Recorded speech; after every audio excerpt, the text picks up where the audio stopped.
আসসালামু আলাইকুম। কেমন আছেন সবাই? আশা করছি ভালো আছেন।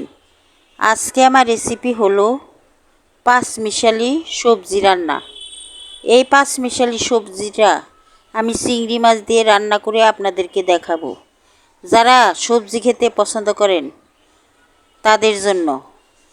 তাহলে দেখতে থাকেন আর আমার সাথে থাকেন। এখানে আমি পাঁচ মিশালি সবজি নিয়েছি। এখন এগুলা ভালো করে ধুয়ে নিব।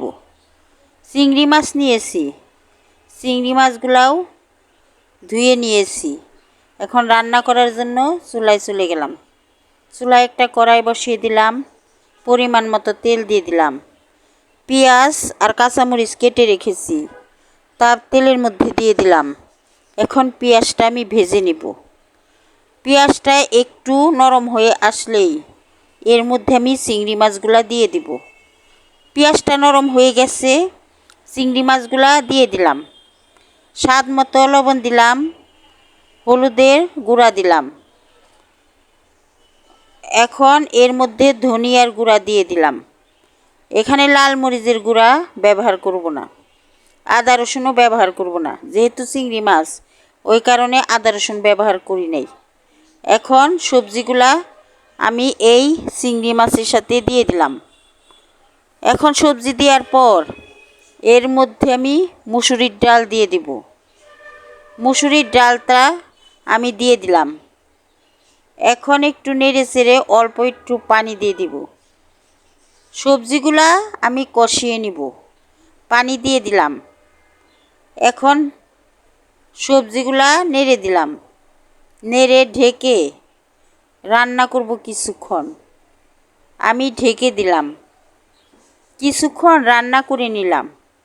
কিছুক্ষণ পর ঢাকনা তুলে সবজির তরকারিটা নেড়ে দিলাম। এখন আবারও কিছুক্ষণ রান্না করব। আবারও আমি কিছুক্ষণ সবজির তরকারিটা রান্না করে নিলাম। এখন দেখি পানিটা একবারে শুকিয়ে গেছে। এখন এর মধ্যে আমি ঝোলের জন্য পানি দিয়ে দিব। ঝোলের জন্য পানি দিয়ে দিলাম পরিমাণ মতো।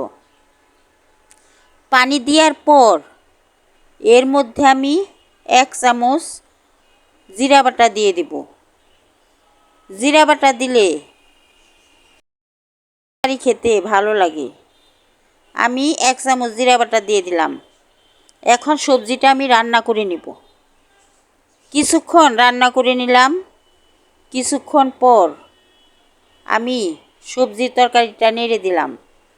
এখন নেড়ে দেওয়ার পর আবারও ঢেকে আরও কিছুক্ষণ রান্না করব। আরও কিছুক্ষণ রান্না করে নিলাম। এখন ঝোলটা একদম ঠিক আছে। আপনারা চাইলে আরও শুকিয়ে নিতে পারেন। আমি একটু ঝোল ঝোল অবস্থায় রেখে দিব। এখন সবজির তরকারি চুলার থেকে নামিয়ে নিলাম।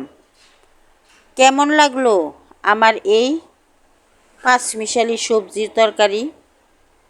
যদি রেসিপিটি ভালো লাগে তাহলে একটা লাইক দিয়ে সাবস্ক্রাইব করে আমাকে ফলো করে দিবেন। আল্লাহ হাফেজ।